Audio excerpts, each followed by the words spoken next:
Bill Shapard here with you, SoonerPoll.com. I'm here at the Alternative Fuels Vehicle Fair here in Oklahoma City at the fairgrounds, standing with Norman Herrera with Chesapeake Energy. Norman, thanks for joining us. Glad to be here. Norman, wanted to talk to you a little about natural gas. We had some poll numbers that we put out here in the state of Oklahoma, likely voters in the state.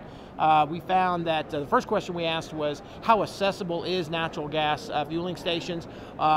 Probably not telling you something you already don't know. 3% said it was very accessible, but we had a 66% say very inaccessible. But before we talk about that, the next question that we asked is how likely are you to buy a natural gas vehicle? And that's a strong word, I think, buy, as opposed to just interest in. But buy a natural gas vehicle if natural gas refueling stations become more accessible. And we had 55% said they were likely. What do you think about that?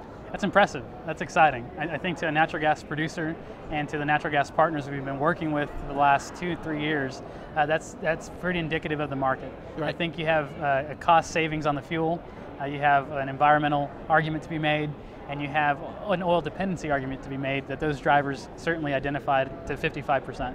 I think the intent of having a purchase made if infrastructure was available is very indicative of the market. Right. Now, what is interesting too is that you guys are actively changing. In fact, you've just now converted your entire Oklahoma City fleet to compressed natural gas. I guess that kind of sends a message too that's becoming more accessible, wouldn't you say? That's correct. As part of our Fueling the Future initiative, one of the things that we've been able to do is partner with private retailers to allow public access. This public access is in a convenient setting, it has that compelling price, and it's also going to be there for a long time. It's something you can count on, not just in 1 year, but that station will be there for 20, 40, 50 years.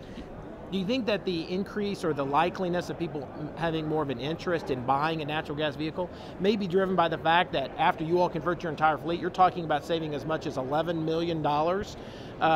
Do you think that people are also thinking about how much money that they can save by converting their car or buying a natural gas powered vehicle? I believe so. I believe so. What you'll find is one fleet alone on 4,100 vehicles can save $11 million. I think when you have convenient locations that have that price point, that's very attractive today, when you can find natural gas for anything from 75 cents to $1.39 throughout the state. And now the new change is that you can have it in a way where it's not in an industrial park, but rather at an existing convenience store, or in a place that's very attractive where you can also pick up a Slurpee or a Snickers at the same time. So if you can do that and fuel for $1.39 on equipment that's modern, equipment that has 3,600 PSI that's going to get you filled in your vehicle very quickly, then I think you'll see that market improve. More and more you're finding other investors, other retailers saying, I want to build in central Oklahoma, Oklahoma City, I want to build in Tulsa, I want to build throughout the state and continue allowing that infrastructure question to be solved. Now, you showed a slide during your presentation that showed a map of the state of Oklahoma, and everyone in the state's about at least 100 miles, is that correct, from at least a CNG refueling station?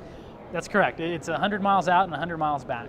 And having the interstates covered, having the state highways, having your county roads, all those today with 11 stations, you can show availability of fuel in that location. So there is accessibility. Correct. I mean, maybe this is the perception at this point because it's not next to diesel and unleaded at every gas station. People just don't know as much about how accessible natural gas is. I agree. Every time you can have a survey like that, but also show here is the menu of choices that you have. Here's the availability of that. I think you'd have more market comers, more people saying, I want to come and convert my vehicle or purchase a new vehicle with the fuel already on board and have that availability answered to them. And that accessibility is growing too. Talk a little bit just about that. Sure. I think in the last calendar year, you have over 11 stations that were constructed. Since that time, you've had another 5 new that have been announced. So when you take just 1 year, the largest compressor order nationwide in the last 10 years happened here in Oklahoma, you're seeing that market grow. You've had a state leadership that's had the vision to put together an incentive program that's allowed multiple audiences to come in and participate, both on the vehicle side and the infrastructure side. That happened in 2009. It was recertified 2011 here in the House today. So you have enough leadership from the state government to have an environment in Oklahoma where vehicles are accessible and infrastructure can become accessible too. Norman, thanks for joining us. Yeah, thank you.